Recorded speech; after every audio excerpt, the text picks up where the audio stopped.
ニューヨーク本部と第一線でご活躍をされ、またこの現場だけではなく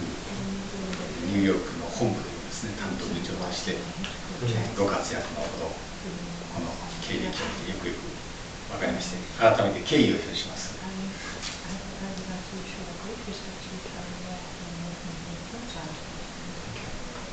ユニセフの役割、またユニセフの使命っていうのは、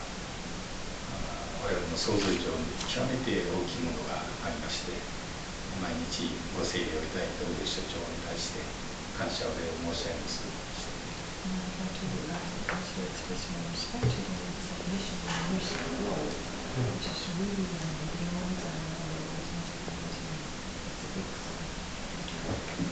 特にダレトゥールさんは南アジア地域の担当の事務所長と承ってますので、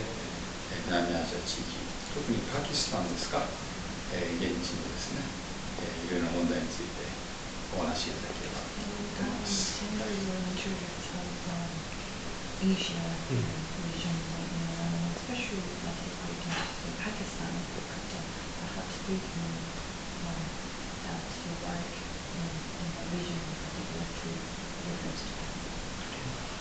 Thank you very much, Tusan.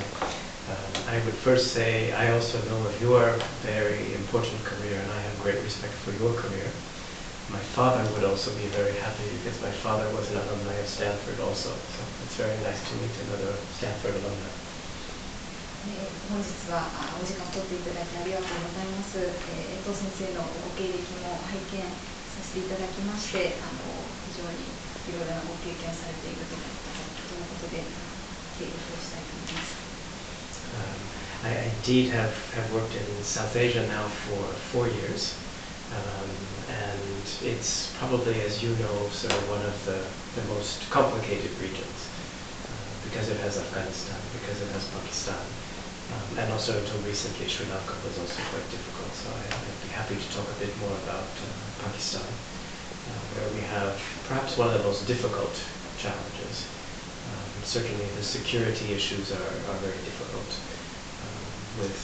continuing attacks on terrorists, which means we have limited access, and we actually have a more difficult security context this year than we did even last year. これまで私は4年間南アジアを管轄してまいりましたけれども、ご存知の通り非常に難しい地域でございます。特にアフガニスタン、パキスタン、スリランカといった課題の多い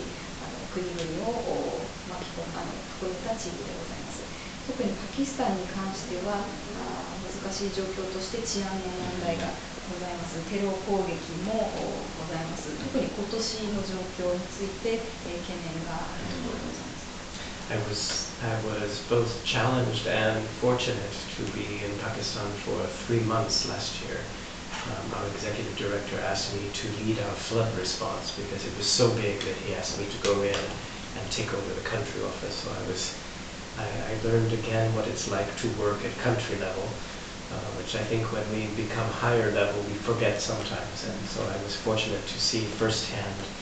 how well UNICEF works on the ground and how well we can get results, even in a difficult context such as Pakistan. 昨年パキスタンで洪水があった直後に3ヶ月現地で、パキスタンにおけるユニセフの活動の指揮を執るという命を事務局長の指示で受けました。そういったことから、普段は地域事務所の代表をしているのですけれど、国レベルで、そういった活動を指揮することによって現場ならではの課題を目の当たりにして、また同時にユニセフがいかにパキスタンにおいてきちんと活動を行えているかということもこの目で見てまいりました。This year we have again had flooding. I brought you a map because I don't always have Pakistan in my head, so this will give you an idea. Last year the flooding was mostly this side, with a little bit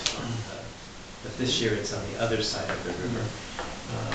Quite severe, about 5.8 million people affected, and about 1.8 actually had to move from their homes, and nearly 9,000 schools damaged. Luckily the waters are now receding, and so people are starting to go home again. And I think particularly for a country that has had one emergency very, very large last year, it's hard to have a second one again in just 12 months' time. 地図でパキスタンをご覧に入れたかったのですけれども、今年の洪水によって、影響を受けているのはこの水色で塗られた地域でございまして、昨年とまた少し違うと、で今回の洪水で大体500万人の人々が被災していて、180万人が避難を余儀なくされている。そして学校の校舎への被害としては9000校がダメージを受けている。で最近ではまた少しずつ人々が自分の出身の村や家に帰っていきつつあるのですけれども、さすがに2年連続でこういった水害を被るというのは大変厳しい状況になります。I want to particularly thank you and also the Japanese government for coming through with assistance to UNICEF and to Pakistan. Many governments, as you know, are reluctant to fund Pakistan for understandable reasons, issues of fraud, issues of difficulties on an economic front. But when there is a flood, it's important to show solidarity, and particularly for Japan, that had such difficulties itself this year. And my condolences for the loss of life here, for the difficulties that Japan has had. But I think you've shown a tremendous spirit and solidarity this year to continue to give, even when Japan itself was hurting so badly this year. 日本政府がユニセフ、そしてパキスタンという国に対してご支援をくださっていることに、深く感謝を申し上げたいと思います。ご存知の通り、他の多くの国々がパキスタンに対して支援をすることに後ろ向き、消極的でもあります。それはパキスタンの政府の不正があったりとか、そういったいろいろな事情があるからですけれども、そういった一方で日本は今年東日本大震災という大きな被害を受けながらも、こういった貧しい国々、パキスタンのような国々への支援を続けるといったそういった精神を持ち続けてくださったことに非常に感謝申し上げます。